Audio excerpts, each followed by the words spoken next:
ஆக்கப்பூர்வமான நிகழ்வுகளை அலசி ஆராய் ஒரு களம். RDX திங்கள் முதல் சனிக்கிழமை வரை இரவு 7 மணிக்கு.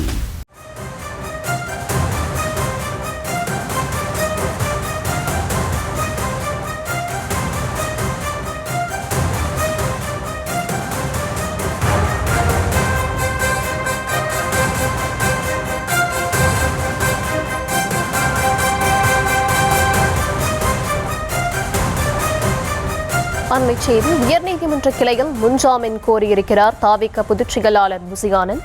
விவரங்களை தர இருக்கிறார் செய்தியாளர் மதியழகன். வணக்கம் மதி. புசியானந்த் முன்ஜாமீன் கோரி வழக்கு தாக்கல் செய்திருக்கிறார். இந்த மனு எப்போது விசாரணைக்கு வரும் என்று எதிர்பார்க்கலாம்? ஒருவேளை இந்த அரசு விடுமுறை காரணமா தாமதமாகும் பட்சத்தில் அதற்குள் அவர் கைது செய்யப்பட வாய்ப்பு இருக்குமா? கரூரில் 41 பேர் உயிரிழந்த சம்பவத்தில் புசியானந்த் மற்றும் CTR நிர்மல்குமார் இருவர் மீதும் வழக்கு பதிவு செய்யப்பட்டிருந்தது.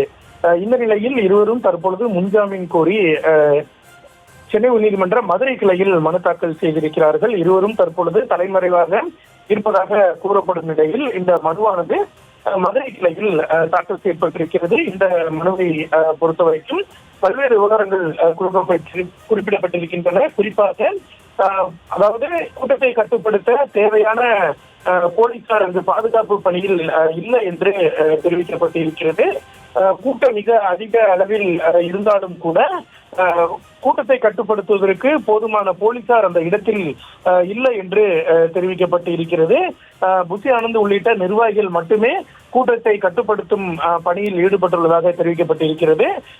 தவறாக இந்த வழக்கில் புசியானந்த் சேர்க்கப்பட்டுள்ளதாகவும் அவர் மீது எந்த தவறும் இல்லை என்று தெரிவிக்கப்பட்டிருக்கிறது. மேலும் அரசியல் காரணங்களுக்காக புசியானந்த் இந்த வழக்கில் சேர்க்கப்பட்டிருப்பதாகவும் அந்த மனுவில் குற்றம் சாட்டப்பட்டிருக்கிறது.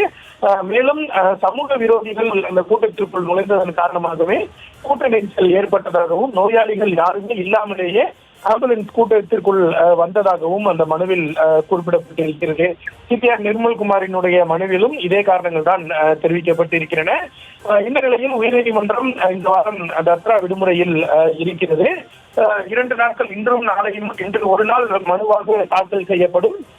இன்றைய தினம் தாக்கல் செய்யப்படும் மனுக்கள் வெள்ளிக்கிழமைக்கு விசாரணைக்கு எடுத்துக் கொள்ளப்படும். அந்த வகையில் இந்த மனுக்கள் 20 மனுக்களும் வெள்ளிக்கிழமைதான் விசாரணைக்கு வருவதற்கான வாய்ப்புகள் இருக்கின்றன. சென்னை உயர்நீதிமன்ற மதுரை கிளையை பொறுத்தவரை இது போன்ற ஜாமீன் முன்ஜாமீன் மனுக்களை எல்லாம் நீதிபதி M. ஜோதிராமன் அவர்கள் தான் விசாரிக்க இருக்கிறார்கள். ஒருவேளை அவர்கள் அவசரமாக நாளையே விசாரிக்க வேண்டும் என்று மனுதாரர்கள் தரப்பில் கருதினால் நீதிபதி முன்பு முறையிட வேண்டும்.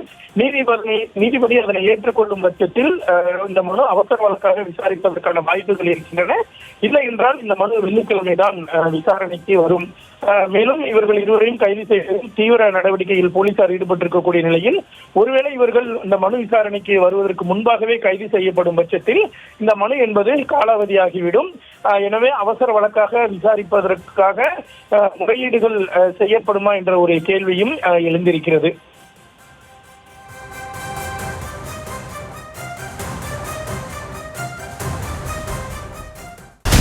ஆக்கப்பூர்வமான நிகழ்வுகளை அலசி ஆராய் ஒரு களம். RDX திங்கள் முதல் சனிக்கிழமை வரை இரவு 7 மணிக்கு.